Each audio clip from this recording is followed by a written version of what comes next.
Good morning all of you. Krishna वाले विद्या मंदिर inter college online classes Mangupura में आज मैं कक्षा 11 केमिस्ट्री में चैप्टर नंबर 5 का पार्ट 2 लेकर आया हूँ। इसमें सबसे पहले आपको पढ़ाऊंगा कि क्वथनांक क्या होता है।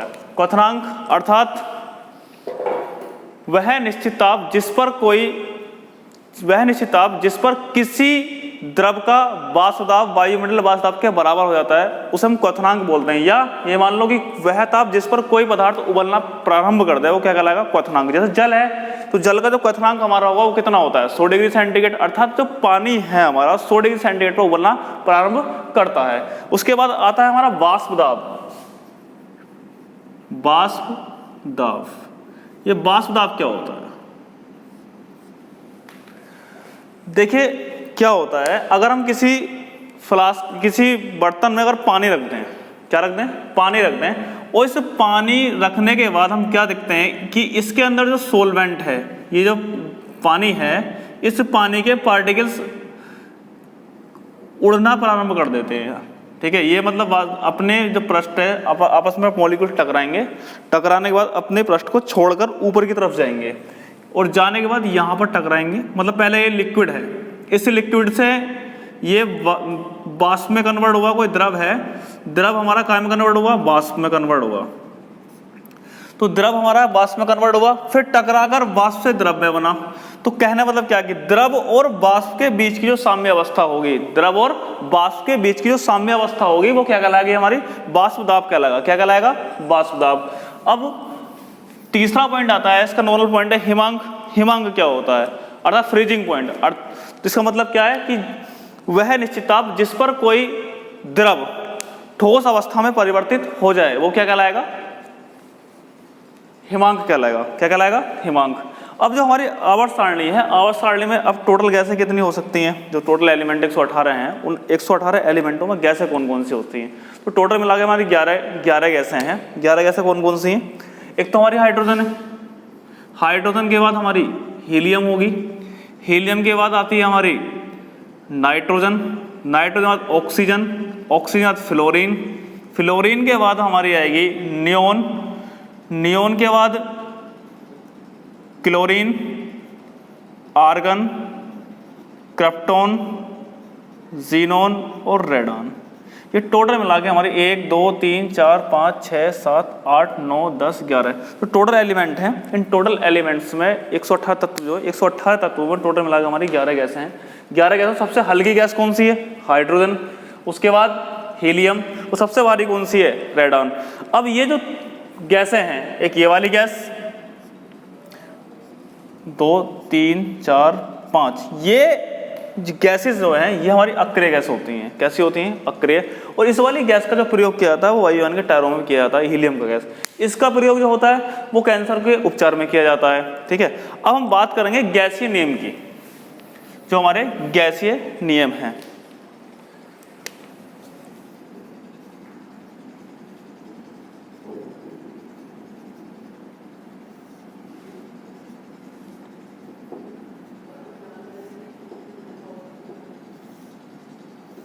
तो गैसीय नियम में सबसे पहले हमारा आएगा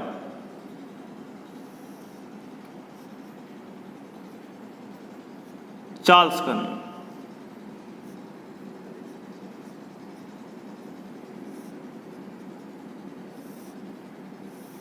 तो चार्ल्स ने क्या बताया था कि इस स्थिर दाब पर किसी गैस की निश्चित मात्रा का आयतन उसके परम ताप के समानुपाती होता है। क्या होता है? परम ताप के समानुपाती। तो इस नियम के अनुसार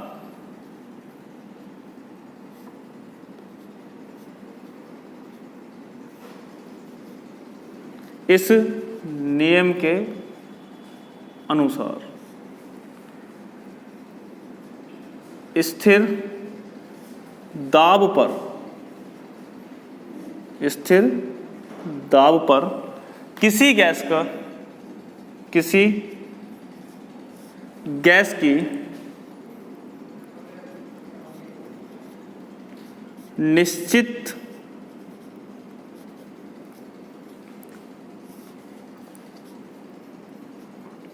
मात्रा का आयतन उसके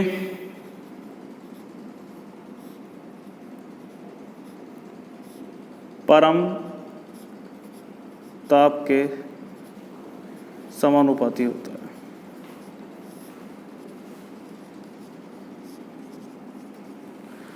कहना मतलब क्या है इसमें,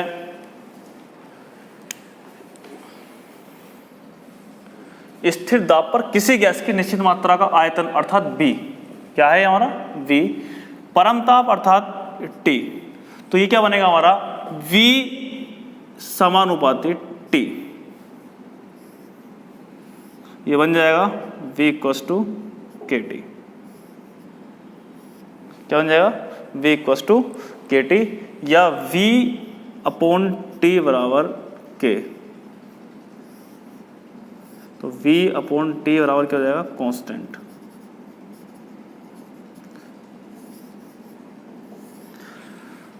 अगर हमारा ताप बढ़ेगा तो ताप बढ़ने के साथ साथ आयतन में क्या होगी, वृद्धि होगी। लेकिन कभी क्या था भिन्न ताप कंडीशन क्या हो जाती है कभी कभी कि दो दो ताप दिए जाते हैं, तो भिन्न भिन्न ताप व आयतन के लिए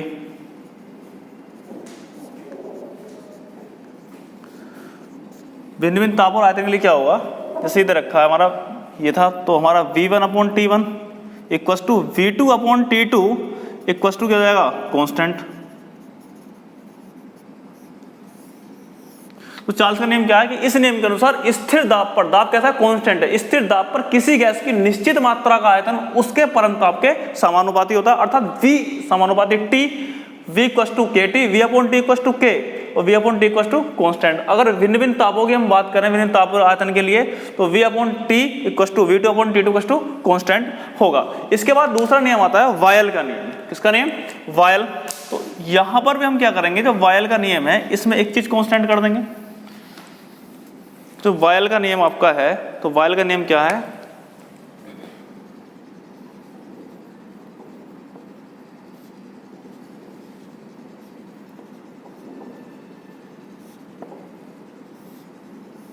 वायल का नियम बता रहा है कि किसी गैस की निश्चित मात्रा का आयतन, किसी गैस की निश्चित मात्रा का आयतन स्थिर ताप पर उसके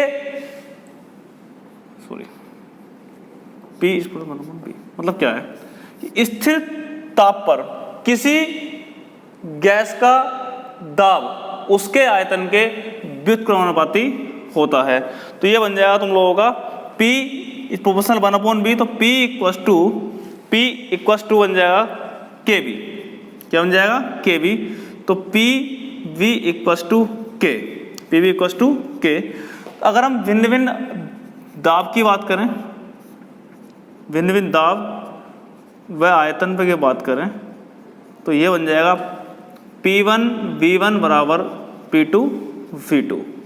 तो किसी गैस स्थिर ताप पर किसी गैस का वाष्प दाब, किसी गैस का दाब उसके आयतन के व्युत्क्रमानुपाती होता है। यदि हम प्रेशर बढ़ाएंगे तो उसका आयतन क्या हो जाएगा, कम हो जाएगा। मान लो एक कंटेनर है, इस कंटेनर में कोई गैस भरी हुई है, ये मान लो गैस भरी हुई है, गैस के मॉलिक्यूल्स भरे हुए हैं और पूरे कंटेनर में फिट है। अगर मैं इस कंटेनर पे एक ऊपर से एक पिस्टन लगा दूं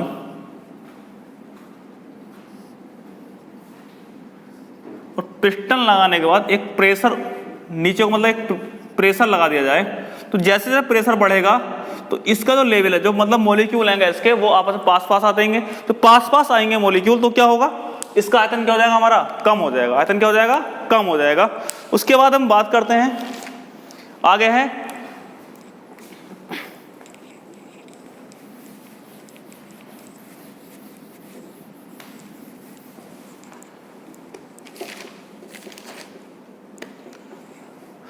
दाब ताप नियम।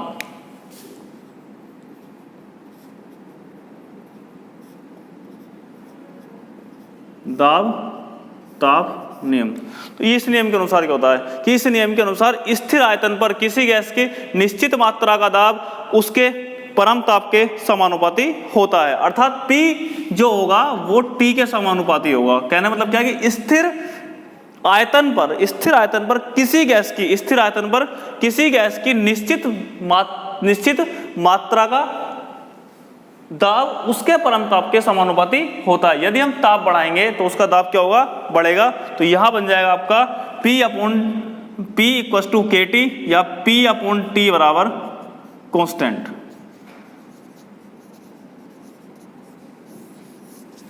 P/T equal to constant. तो आगे हम बात करते हैं, आगे आएगा तुम्हारा डाल्टन के आंशिक दाब का नियम। किसका नियम आएगा, डाल्टन के आंशिक दाब का नियम। डाल्टन के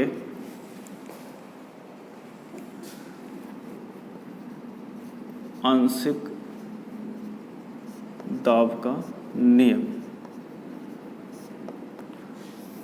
अब डाल्टन का आंशिक दाब का नियम क्या है, इसने बताया था कि इस नियम के अनुसार स्थिर ताप व आयतन पर, स्थिर ताप या आयतन पर दो या दो से अधिक गैसों का कुल दाब इन गैसों के आंशिक दाब के योग के बराबर होता है। अर्थात P जो हमारा होगा P equal to P1 plus P2 plus P3। आगू हो सकती है कैसे, तो P बराबर होता है, जो P की वैल्यू होती है P बराबर होता है N/VRT। अगर हम वैल्यू यहाँ पे लगाएं तो P बराबर क्या हो जाएगा, P बराबर क्या हो जाएगा हमारा N1 VRT plus N2 VRT plus N3 VRT। तो यहाँ पे एक चीज कांस्टेंट है, यहां पर भी RT है, यहां पर भी RT है और यहां पर भी RT है, लेकिन ये B हमारी कांस्टेंट है। तो ये जो वैल्यू बनेगी P इक्वल टू, यदि मैं RT/V को, जो RT/V को कॉमन ले लो तो N1 plus N2 plus N3 आपकी ये बन जाएगी। ये डाल्टन के आंशिक दाब का नियम है। तो क्या हमारा P equal to RT/V into N1 plus N2 plus N3। इसके बाद हम बात करेंगे एवोगैड्रो का नियम जो है। तो एवोगैड्रो नियम के बाद क्या होता है कि किसी गैस की निश्चित मात्रा का आयतन उसके मोलों की संख्या के समानुपाती होता है। अर्थात V इज प्रोपोर्शनल N होता है। क्या होता है, V इज प्रोपोर्शनल N। ठीक है, अब हम बात करते हैं आदर्श गैस समीकरण की। आदर्श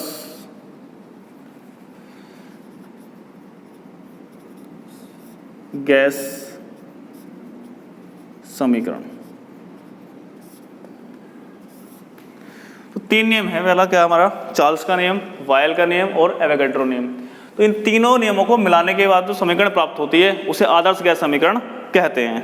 क्या कहते हैं उसे, आदर्श गैस समीकरण कहते हैं। पहला क्या है, चार्ल्स के नियम के अनुसार, चार्ल्स के नियम के अनुसार, चार्ल्स का नियम क्या था, चार्ल्स का नियम हमारा था V is proportional T, V is proportional T। दूसरा था हमारा वायल का नियम। तो वायल का नियम है हमारा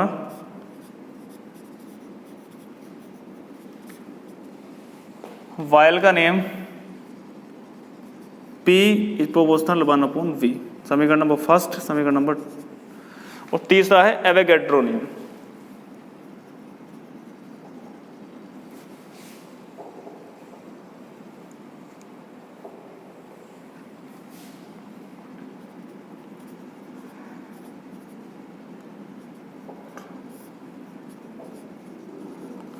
तो ये था हमारा V इज प्रोपोर्शनल N। इन तीनों समीकरणों को मिला देंगे, तो तीनों समीकरणों को मिलाने पर क्या होगा, प्राप्त होगा मैं, ये बन जाएगी तुम लोगों की V is proportional N T, PV is proportional NT। इसे हटा देंगे तो PV इक्वल टू RNT और P इक्वल टू बन जाएगा N/VRT। और जो आपका N/V होता है ये बराबर होता है C के, तो ये बन जाएगा PV इक्वल टू CRT। या फिर हम लिख सकते हैं समीकरण नंबर, ये जो आपकी समीकरण नंबर 4 आएगी, इसे लिख सकते हैं तो N बराबर होता है W/M होता है, W/N। तो समीकरण बन जाएगी P इक्वल टू W/MVRT। अब यहाँ पे जो मैंने करा दिया आप लोगों को, यहाँ तक आप लोग करना है। और ये जो दिया हुआ है जो आज के वीडियो में कराया है, ये अर्धवार्षिक परीक्षा के लिए बहुत ज़्यादा महत्वपूर्ण है। प्लस जितने भी न्यूमेरिकल्स वगैरह हम निकालेंगे, न्यूमेरिकल्स अगले वीडियो लेक्चर में कवर करेंगे। और इसमें जो पढ़ाया है बॉयल का नियम, चार्ल्स का नियम, एवोगैड्रो, डाल्टन का अंशदाब का नियम और आदर्श गैस समीकरण, इस वीडियो को आराम से देखना। उसकी पीडीएफ आपको ग्रुप में सेंड कर दी जाएगी। धन्यवाद।